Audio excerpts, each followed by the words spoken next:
Let's begin with the latest on Jon Gruden. And this broke yesterday afternoon, Chris, while we were doing PFTPM, we being Shireen Williams and I. Jon Gruden has been removed from the Buccaneers' Ring of Honor. And Shireen, at the top of the show, raised that question. Will the Buccaneers remove him from the Ring of Honor? And I said, well, that's a good question. I mean, will there be public pressure to do it? Will they decide to do it and maybe float a trial balloon to see how people react to it? No, they decided to do it, and they did it. By the end of the hour, that was it. And Gruden is out of the Ring of Honor based upon the materials that came to light between Friday and Monday. There's the statement. The Tampa Bay Buccaneers have advocated for purposeful change in the areas of race relations, gender equality, diversity, and inclusion for many years. While we acknowledge Jon Gruden's contributions on the field, his actions go against our core values as an organization. Therefore, he will no longer continue to be a member of the Buccaneers Ring of Honor. And that was that. And there it goes. And your reaction to that development, Chris? Yeah, I mean, I'm not surprised. I didn't know if it would happen yesterday. I guess that's where it got me a little bit like, whoa. I mean, they took action immediately. I think, first off, I think my first reaction was, hey, from the outside looking in, from a guy who, of course, played in that organization at one time and, has had friends and people I've known down there for a long time, I always had the feeling that the Glazier-Gruden relationship was on thin ice or on at least choppy waters, for lack of better ways of saying it. I mean, it didn't end the best way.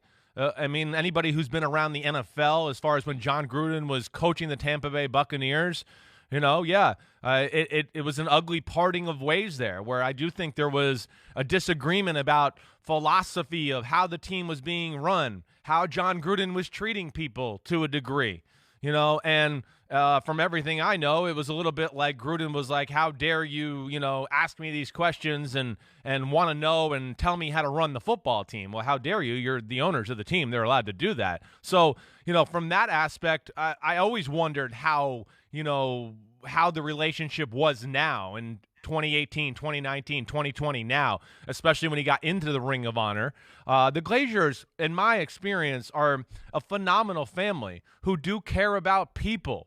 And my relationship with them, I don't see them or talk to them anymore, but when I do see them, they couldn't be more pleasant. They were great owners when I was there as far as kind of staying out of the way. But if you ever needed anything, you always felt like, hey, you can go in there and talk to them and, they'll do their best to help you out.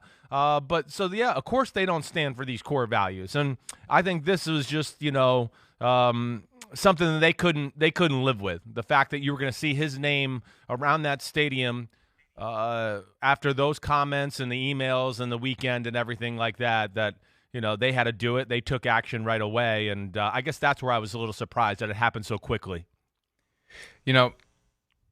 Not that they needed any more evidence or emails to justify the decision, but I'm curious as to whether they were curious about emails that Jon Gruden may have sent and received. Well, that's the next thing. On their computer server. Ooh, right. Because that stuff's still out. It's all built to save. It's not built to delete. It's built to save. Sure. And we're going back to 2008 and prior to that. But email existed then. I know if I owned the Buccaneers, one of the first things I'd think is, let's see what – I just want to know what kind of poisonous stuff may be lurking around on our servers from our former head coach, just out of curiosity. And not that they needed to do it, and even if they did, it doesn't matter. What was already out there was enough for them to do what they did. But I just thought of that as you were explaining it. If I'm the Glazers, I am at least mildly curious about what may be on our servers as it relates to emails sent and received by Gruden back during the 2002 to 2008 timeframe. Yeah, I understand that. I mean, I would be curious too. I mean, I'm sure there's some colorful language. Who knows? I don't know. Hopefully, there's no other language or we don't. I'm just saying. I hear you. Yeah, but I didn't mean. Sometimes you lead the horse to water and you hope he drinks. Sometimes you lead the horse to water and you hope he doesn't. Yeah. I didn't mean to put you in a position where you're going to speculate. No, I just think that it'd be curious. I'd be curious if I were the Glazers. Well, where the Glazers should be curious, nonetheless. I mean, as we know, and we've heard the reports. Now, I haven't seen the specific email or anything about that, but we have heard, and of course, it's been reported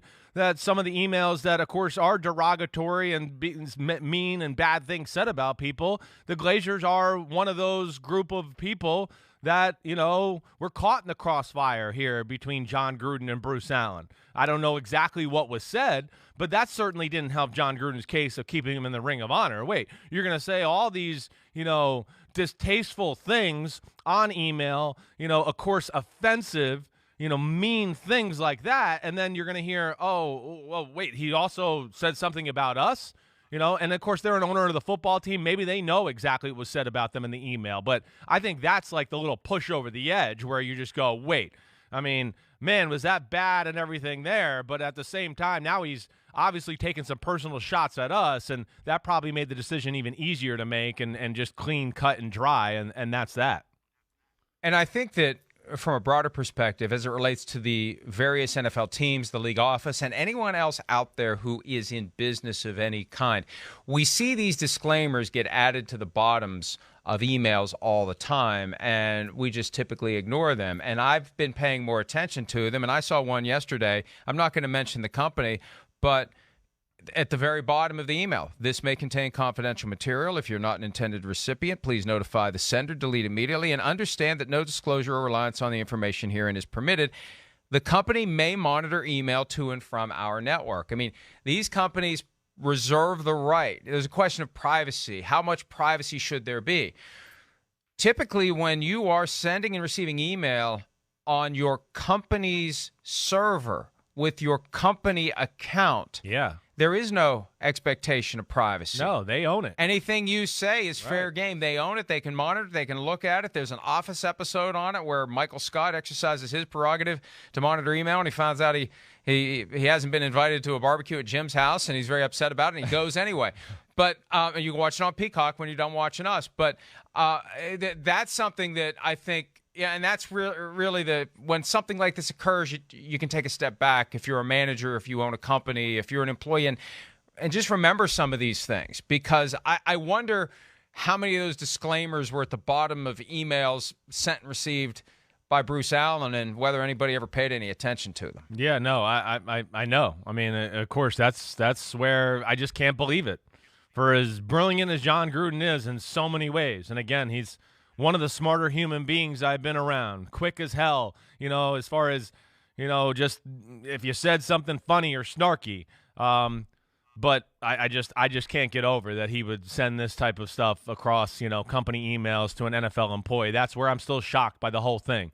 I really am. I think that's the most shocking thing to me of all, is the fact that he went down that road. And the other thing, just to him personally, Jon Gruden, yeah, he loves football. There's no doubt. It's the passion of his life. And I don't know if everybody knows this, but I'm sure we have some viewers that don't. Tampa's his hometown. It's where he grew up, a significant part of his life. He moved around a little bit because his dad was a head coach or a football coach, but he identifies with Tampa as his place, his home. And I bet you that hurt his heart a little bit when he heard he was being taken out of the Ring of Honor. How could it not? Of course he won a Super Bowl there. There was a lot of work and tough times to overcome, and he really invested himself into that organization, of course, being one of the best coaches in the history of that organization. And, it is his hometown. I still believe he still has a house there. So to have that and, ripped off the stadium, I bet you that hurt his soul a little bit yesterday. And to just demonstrate how significant that decision was to remove him from the Ring of Honor, the Buffalo Bills Ring of Honor to this day includes Orenthal James Simpson. That's how significant the move was by the Glazers to remove Jon Gruden from the Ring of Honor. Right. That's pretty crazy. I don't, that's maybe a topic for another day, but I don't know. It just shows you how serious. How serious this is. Right. How serious if they didn't do it to OJ in Buffalo and they did it like that to Jon Gruden in Tampa, it just shows you how serious it is. No doubt. Ring of Honor is supposed to be one of those things they can never take away. Well, they took it away. And the Glazers believed that it was appropriate, and there's been no outcry against it that I have seen. Hi, I'm Mike Tirico, and thanks for watching. Make sure to hit subscribe for the latest news and highlights from NBC Sports.